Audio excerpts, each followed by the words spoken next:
PV Anwar ഏതാണ്ടങ്ങ് മലത്തിയടിച്ച മട്ടാണ് ഇപ്പോൾ കാണുന്നത്.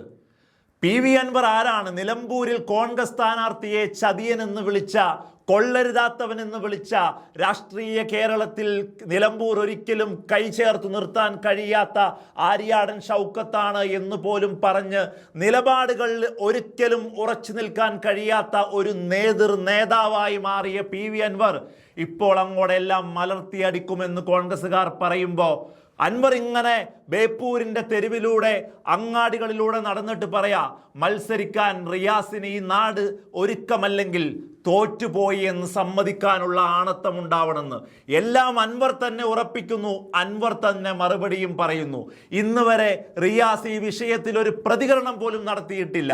കാരണം ശക്തമായ മത്സരം ബേപ്പൂർ ഉണ്ടാകുമെന്ന് കോൺഗ്രസ് സൈബറിടങ്ങൾ പറയുന്നതിന് പ്രതികരിക്കേണ്ട ആവശ്യമില്ല ഒരു കറകളഞ്ഞ നേതാവിന്.